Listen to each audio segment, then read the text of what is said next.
morning and welcome to Nature Watch. Nature Watch is sponsored by Waddell's Nursery Floral Garden and Bird Center at the corner of 12th Street and Millam Road. And now your host of Nature Watch, he's Gary Miller. I can say Happy New Year, right? Yeah, I haven't seen you since last year. Okay, yeah, so there you go. All right, so Happy New Year. There you go. Sort of a cold start, but yes. Well, it's seasonable, according to what Scott Larson said, and yeah, the average high, days. Yeah, the average high right now is 32 degrees. Yeah. Average low is 21. So we're actually a little below normal. Which is fine. But we're going to be above normal later this week, this coming week. I was looking at the extended forecast. Should I pull up Love Roller Coaster right now? Up and down, up and down. And up really and up. Wednesday, Thursday, I saw 50 in a couple of the forecasts for Southwest Michigan. We'll see. Yeah. It's going to get close, but chance of rain. And, actually we've been doing pretty good. Drought monitor changed very slightly, just a slight improvement. So that little bit of melting that we had and rain and then going into snow, that snow melt, we improved a little bit, but not much. Right. But it looks like, over the weekend here, I think Scott had maybe a total of about an inch accumulation in this area. So, okay. Well, it depends on what source you go to as far as 50 goes, because it keeps changing. I've seen it. The app I'm using, WeatherBug. I have a couple of them, but WeatherBug seems to be close to accurate for me, at least. Thursday and Friday, 45. Yeah, so most of them are 45. And actually, I was kept checking them last night, in a span of about 4 hours. They kept going back and forth. I have quite a few weather apps on my phone, so we're sitting here arguing over potential high temperatures this week. Okay, that's what's going on. So this morning on the way in, I had a blue heron fly across the road in front of me. So out and about feeding already. I'm actually seen a couple of them last several weeks feeding in some of the streams and that. So sort of neat to see. Okay. This last Wednesday, I was actually wrapping up my physical therapy for my knee, and had been bothering me for a while. And in the field near the place I was doing physical therapy, out in the middle of the field, looked like there was a large bird of prey. I didn't have binoculars with me because I was doing physical therapy, but it looked like it might have been a golden eagle. I didn't see any white, so I think it might have been a golden eagle, because there was a cluster or murder of crows hanging around waiting till the large bird of prey finished feeding. And of course, when I turned my back to do some my exercises and I turned around, they were all gone, so I never saw them fly away. So I was like, oh. And then after when I left, on the way back home, just west of Vicksburg in a field, there was a very large flock of sandhill cranes that were grouped together pretty tightly. I'm guessing 300 plus. So it was actually pretty impressive because he had the snow, so they really stood out against the snow. And, of course, there was traffic on behind me, so I couldn't stop and take a picture with my phone, so I took a mental picture. And then I get almost to my house. This all happened Wednesday morning. I'll go almost to my house, and I slowed down. I thought maybe I'll take some photos looking at the Portage Rivers near my house, and I thought I'd take some photos with the snow cover. It was very picturesque. And I was slowing down, and all of a sudden this large bird flies across the road in front of me, a pileated woodpecker. And I'm like, oh, my goodness. So it was like Wednesday morning was like Bird City, Birdtopia. Okay, there you go. So it was fun. And so it was fun to see. My bird feeder are still feeding voraciously. I mean, really voraciously. I'm still on track for about 90 pounds per month of bird seed. Is that above average for That's you? That's way above average. Okay. Of course, I added a bigger feeder this year, and I added a couple other feeders. So there's a little bit, that's part of the factor. But even taking that out of play, they're feeding much more this year than they usually do. If you're seeing the same thing out there, folks, you can text us that to 80373, or if you want to join us, 269-382-4280. Give us a call. Especially if you're seeing something unusual. I know my wife said I was actually at physical therapy, and she'd seen the pileated woodpecker across the road in one of the trees along the fence line. So it's been up near the house. I haven't seen it at the feeder yet this year, though in years past I have. So. And I've seen them in the yard this last summer, so it'll be fun to see if they will come up. They have lots of source of trees. There's a couple of wooded areas near me, so they have a lot of trees to feed on, but they may come in.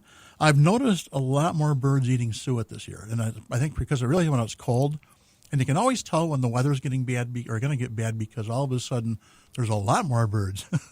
They're like, okay, we're going to stock up here before we have to hunker down and wait for the storm to pass. Right. So neat thing. I actually was looking at the rare birds sighted, and I usually just list the confirmed sightings, even though there are a lot of other unconfirmed sightings of birds. Here in southwest Michigan, in Calhoun County, there are numerous sightings of snow geese. And in Kalamazoo County, there were numerous sightings of ruby-crowned kinglets. And ruby-crowned kinglets nest sort of upper peninsula farther north. Snow geese nest way up in the Arctic. And so they're lost. No, they actually came south. This is nice south and warmer temperatures. This is going south for the winter. Okay. This is south. Yes. Wow. Okay. Yeah. Well, you realize we're more than halfway. If you come from the equator, we're below the halfway point. So yeah. So that's why we're closer to the equator than the North Pole. That's why latitude 42 is a known place. Yeah, and they also have good beer. So So couple of events. Christmas bird counts just wrapping up on Monday, and so there's been a lot of news reports on that too. Yeah, so if you've actually participated, give us a call and let us know what some of the neat birds you've seen. Yeah. Or text. You can text if you're radio shy. Yeah. But then Jim has to read your text. So yeah. We'd rather hear your voice. We can listen to Jim every Saturday. Thank you. This afternoon, Kalamazoo Nature Center has their Getting Glacial. That's at 2:00, and it's included with your entrance fee to the Nature Center. Mm-hmm. There's no registration, so it's just a drop-in program that's for all ages. So they can maybe do a little hike, so dress for the weather appropriately. Yeah. And a little inclination later on tonight. At the Wolf Lake Fish Hatchery, they have a lantern-lit trail from 6 to 8 p.m. So they're going to have a 1-mile loop that's going to be lit with lanterns and candles so you can enjoy an evening walk in the winter season. And there will be hot cocoa and a bonfire, too. Oh, cool. So something neat to do if you're looking for something to do today, because there are some other events going on astronomically today, but looking at the forecast, you're just going to have to mentally envision them because you won't be able to see them because there's cloud cover all night long. Okay. So today is the first full moon of 2026. Now that we saw that yesterday coming up. As a matter of fact, I was sitting at my favorite hockey bar, of course, and actually the moon was just coming up, and it stood out at and with the 5 snow in the afternoon. It was just and with right there. With the snow at nighttime, you get that reflection, so it actually looks very bright out. Yeah. When we don't have clouds. I was looking at the forecast. Looks like we're really cloud covered until maybe Monday. We might see a peak of some clear sky. So this full moon is called the Wolf Moon, named after howling wolves. Sometimes often called the moon after Yule in the Anglo-Saxon tradition. And if you have a chance to get some clear sky, take a look at that, because you have another astronomic event going on. The Quadrantid meteor shower. The peak is tonight. The peak is just a couple hours long. You can see 80-plus meteors in that peak period. if it's not cloudy. If it's not cloudy. You may have to see if you can find some Zoom link or something somewhere to see that, because it looks like it's going to be very, very cloudy. Or start driving right now. You might find a clear spot. Also today, lots of astronomical things going on today. Also today is Perihelion Day. Huh? It is the day, and actually at 12:15 this afternoon Eastern Standard Time, the Earth will be at its closest point to the sun in its elliptical orbit. Oh. And that usually happens about 2 weeks after the winter solstice. And the opposite, the aphelion, which is when the Earth gets the farthest away from the sun, typically occurs about 2 weeks after the summer solstice. And could this, I'm going to play dumb host here. Is that why Antarctica is considered colder than the Arctic Circle? No, it's actually because of the tilt of the Earth. That's part of it too, as far as Okay. getting a little bit farther. But it really is more the tilt of the Earth that really affects that. This is why I don't play trivia the cold. anymore. Okay. Yeah, you actually help monitor the phones in that. So at 12:15 this afternoon, the Earth will be 91,403,637 miles from the sun. Oh. Okay. When we get to the aphelion in July this coming summer, actually on my birthday, July 6th. So I got a birthday present. There you go. The Earth will be 94,502,962 miles from the sun. So about a 3 million mile difference. Right, closest to right. the nearest or farthest. So just something to do. So it's Paraphelion Day. Enjoy it, Woohoo! Go out, look at the clouds, and say, well, there's stuff going on out there. Wait, we have to have stuff going on in here because it's 8:43. We need to give away a gift card. Yeah, we should give a gift card. So Okay. people are looking, and actually it's a good time to get gift cards because I see Waddell's Santa's on R&R right now. But Waddell's has select bird seed and suet on sale. So if you need to restock like me, and you've already gone through everything you stored from before in the fall, the good time to pick up some more bird seed. There you go. So I was reading actually saw a little documentary on public television and had to follow up and do some little more research because I thought, that's pretty interesting. Might be a good trivia question. And lo and behold, it was. Okay. So this involves, and this is actually, it has some very local Southwest Michigan ties, and we'll get into that after we get the answer. So my question today is, and I'm looking for a specific subspecies, but what bird species or specific subspecies that was declared extinct in the 1950s, but is now very common in Southwest Michigan, was rediscovered in 1962. And part of that population increase has a lot of local ties as far as that improvement in that population. Okay. You may have to repeat this again. So But first, what bird species? Before you do. Yes. Before you do, I got to tell them that you could win a $20 gift card if you are the first correct caller, 269-382-4280. Don't text in your answer. You have to call this time.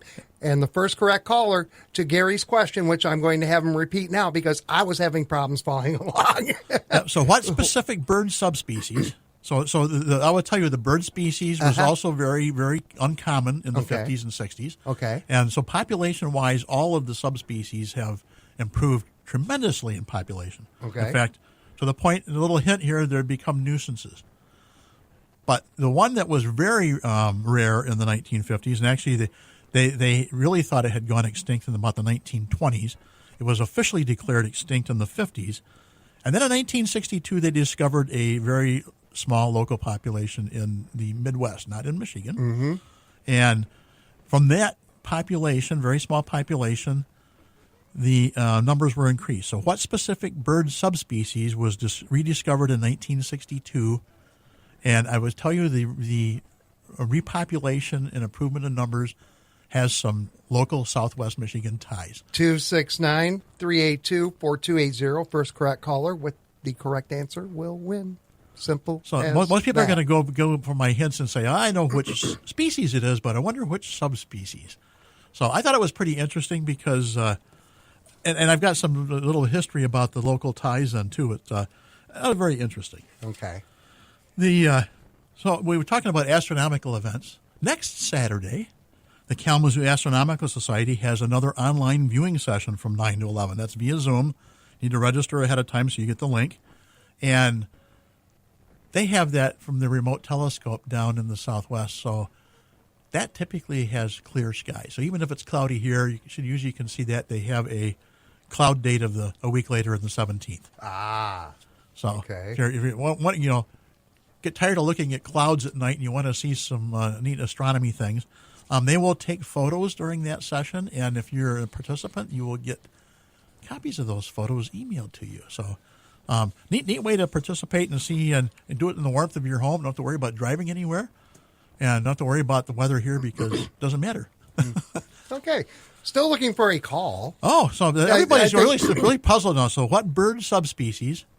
And I would tell you that the species in total and all those subspecies, when you hear the answer, you go, oh, yeah, that makes sense. So the bird species is considered a nuisance bird pretty well in the entire U.S.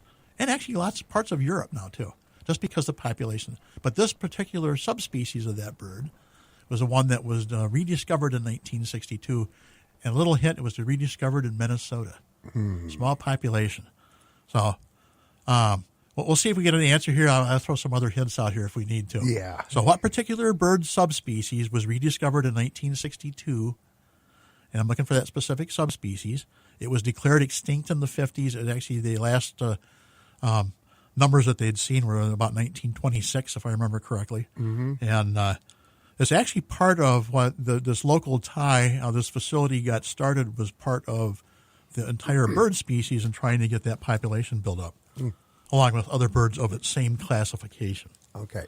I have a question. Yes. If nobody gets it right, do I get the gift card? I don't think they let you do that today. Okay, darn it. Well, you have to look at it. I tried. Well, I'll tell you what, we do have to take a break, okay? Okay, we'll take a break. Maybe people are Googling here. So one Yeah. more time, what bird subspecies was rediscovered in 1962? It is now a very common bird in southwest Michigan. It had local ties as far as its population increasing. 269-382-4280 at WKZO. Wild birds count on you for their meals this time of year, and Waddell's is where you'll find the best selection. Suet gives birds extra energy during cold weather.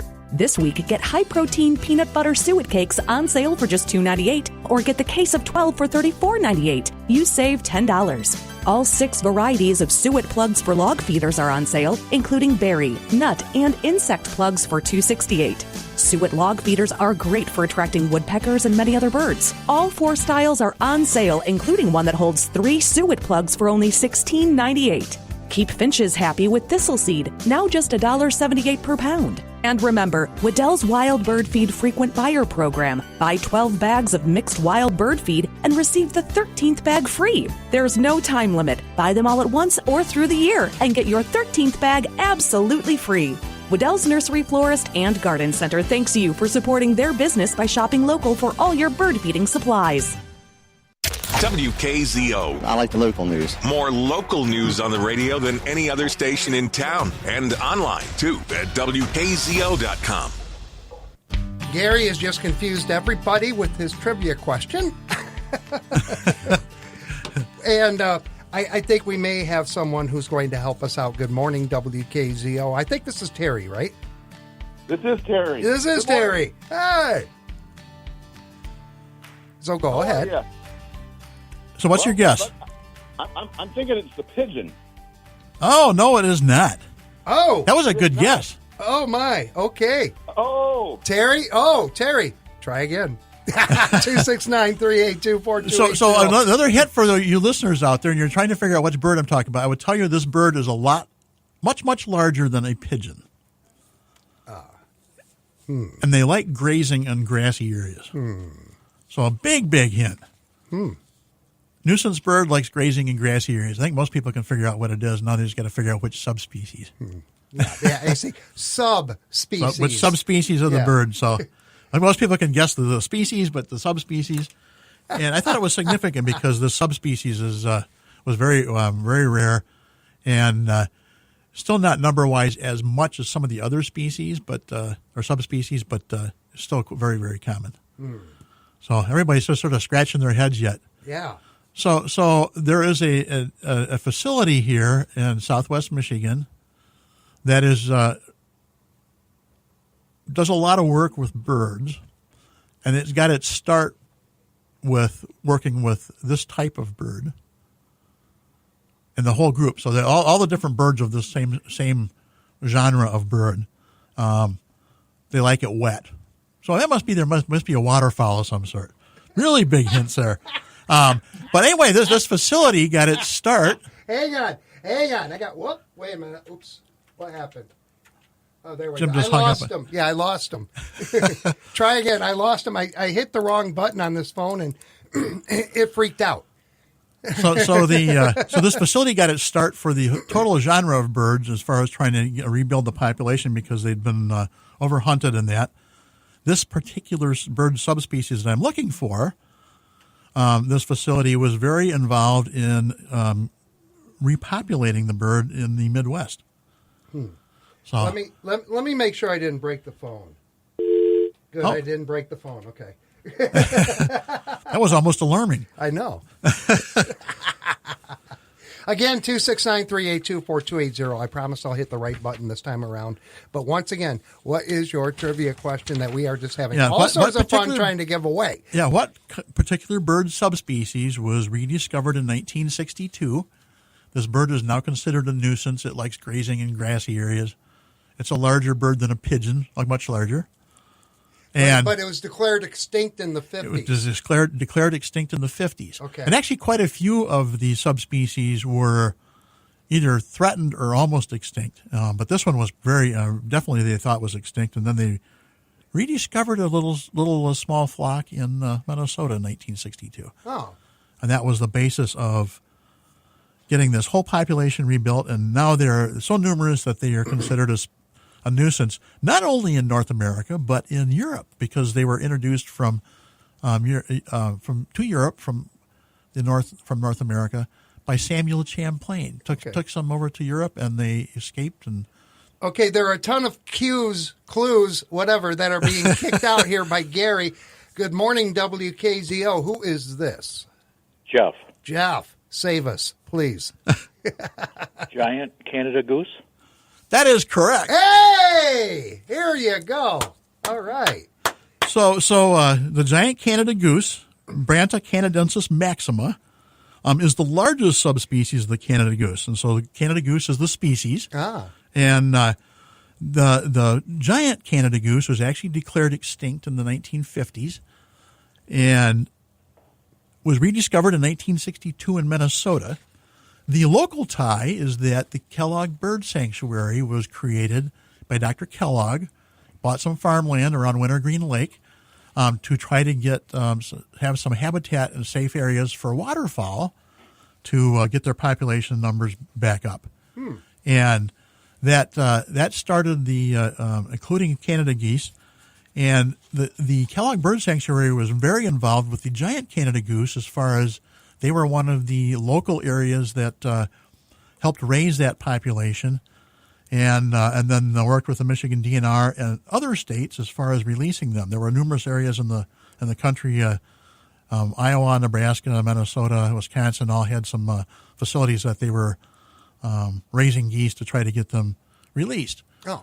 And then they just, because I remember as a kid you didn't see hardly any Canada geese, and the correct term is Canada geese or Canada goose, not Canadian.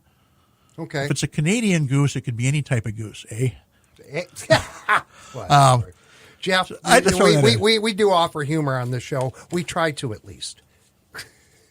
So good job, Jeff. Jeff? Thank you. Oh, there. You're there. Okay. Yeah, I'm here. Okay. Do me a favor. We are so close to the end of the show. Can you hold on for a couple of minutes? And then once we do a wrap on this, I'll get back with you and get some information. Sure will. Okay, cool. Hang on there, Jeff. Get with you in just a couple of moments. Yeah, so the Kellogg Bird Sanctuary actually, in 1923, the Canada goose species was a threatened species, and so Dr. Kellogg, that was one of the reasons he created that property. He actually had attended some lectures and even visited Jack Miner's Goose Sanctuary in Canada. And Jack Miner, if you're familiar with the recovery of the Canada goose population specifically, but they also worked with some of the swans and that, tundra swans and trumpeter swans. Jack Miner was very well known in that, and that facility is still ongoing, and so they still do waterfowl rehab. And what Dr. Kellogg witnessed was 6,000 migrating birds congregating at Miner's Preserve for hunted waterfowl. And that's what started the Kellogg Bird Sanctuary. Oh, okay. So that's a big tie with that. A lot of people aren't familiar with that. The bird sanctuary was a very significant part of the recovery of the Canada goose population. And I remember as a kid, it would be very rare to see Canada goose or geese. Mm-hmm. Just like sandhill cranes, and the populations have finally caught up. They were basically overhunted back in the actually 1700s, 1800s. As early as the American Civil War, a lot of the Canada goose populations were pretty well non-existent in most of the states. By the end of the Civil War, if I remember right, there was only a couple of states that had a resident population of Canada geese. And so it's very significant. We almost hunted them out of existence, and so it's one of those reasons that Dr. Kellogg started the bird sanctuary is to bring to light the importance of the ties of all the species working together. So I thought pretty significant. If you have a chance, go to the bird sanctuary, look at their history. Interesting read, and maybe get a chance to participate. There is a historical marker at the bird sanctuary, and there's actually a link to that so you can see what the marker says. But better yet, go visit it. Yeah. And take a look at that, walk around. One last thing to check the Waddell's website, not only for the bird seed sales that are going on. Well, of course. But the Green Thumb classes list is up and running, and there's some classes that might interest you as far as nature involved. And those are going to start the 17th of January. Every Saturday, there's 2 classes offered through the end of February, except for Valentine's Day. No classes on Valentine's Day, so you can spend it with your significant other. There you go. How perfect. So watch the weather this week. Watch the roller coaster. Enjoy the roller coaster. Looks like it's going to get cold again after next weekend. So there you go. And Jeff, I'll talk to you in just a few moments. Gary, thank you for coming in on another frigid Saturday morning. Yes. We're warming up, though. There you go. And thank you for listening to this edition of Nature Watch. Tune in each Saturday morning at 8:30 for Nature Watch, brought to you by Waddell's Nursery, Floral Garden, and Bird Center at the corner of 12th Street and Millam Road. CBS and local news is up next, and then America Outdoors, all right here on 590 and 106.9 FM WKZO.